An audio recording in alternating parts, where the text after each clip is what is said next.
Step right in. The carnival of passion and terror awaits you. Experience your darkest desire or your fear at just a single penny.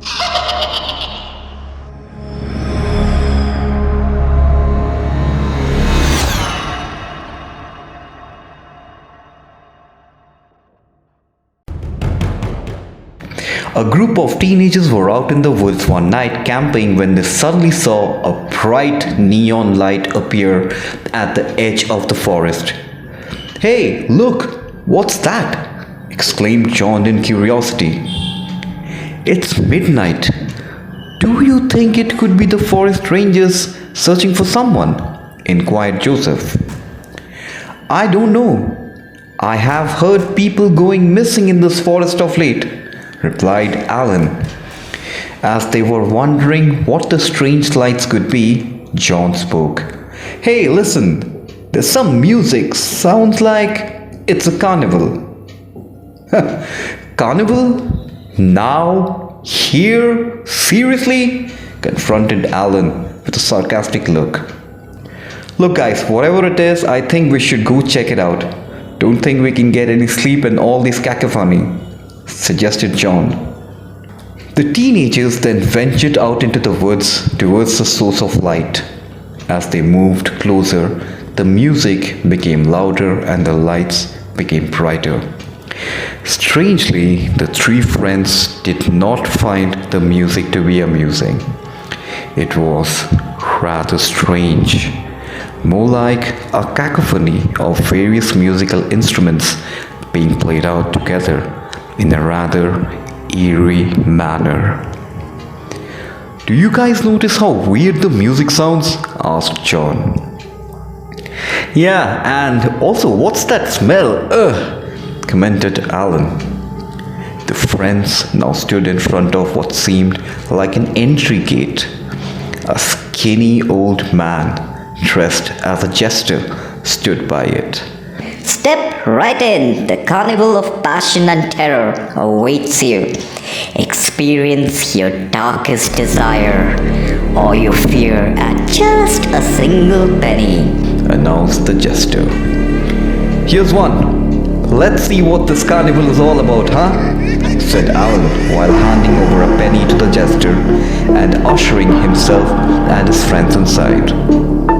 The moment they stepped in, the first thing that caught their eyes were all the different visitors inside. Everyone walked really slow with what seemed to be pieces of flesh drooping from their bodies instead of actual clothes. "Fancy costume!" exclaimed John.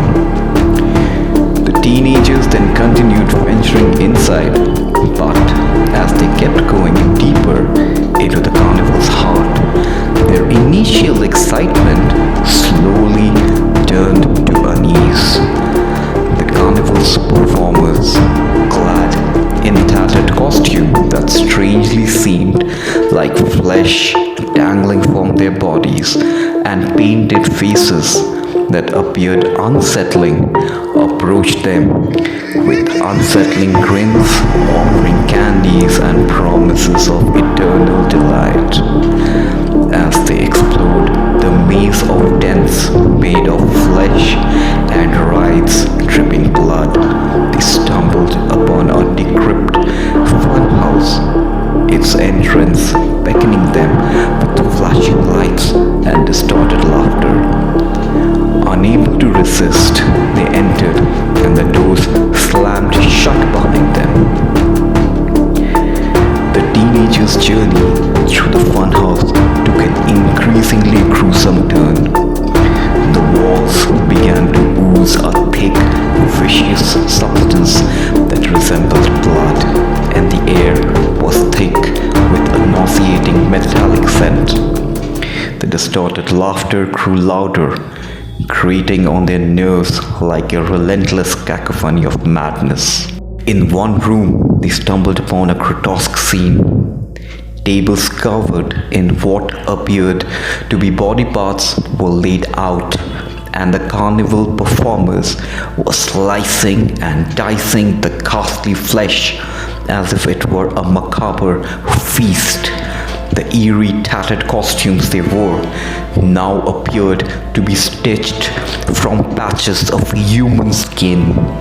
They cackled and beckoned the teens to join in, offering them knives, but the teenagers recoiled in horror and hurried away. The jester who was at the gate suddenly reappeared before them, and this time its skin was rotting and decayed with bits of flesh and bones exposed. The teenagers were now running as fast as they could, desperately looking for an exit. As they kept running, they came across a door in one of the corners. Thinking that it was an exit, they opened it, and to their horror emerged a creature of utter nightmare. It was just a blob of flesh, blood, pus, and viscera, which then splattered on their faces and clothes. The screams blended in the discordant music, creating a nightmarish symphony of torment. As they kept running, they came across another room where they saw a hall of mirror where their reflections were not just distorted but showed them in various states of mutilation and decay. The glass panels seemed to bleed as if their very essence were being drained by the funhouse. The teenagers' unease had transformed into sheer terror. They desperately searched for an exit, knowing that their lives depended on it. Each room they entered became a new chamber of horror with gruesome sights that pushed them to the brink of insanity. As they stumbled through the nightmarish labyrinth, their own fear and dread became a torment, making them question their sanity. The only thing that kept them going was the unwavering determination to find a way out of this gruesome carnival of horrors before it devoured them completely. But then the question remained: can they escape it? Ever?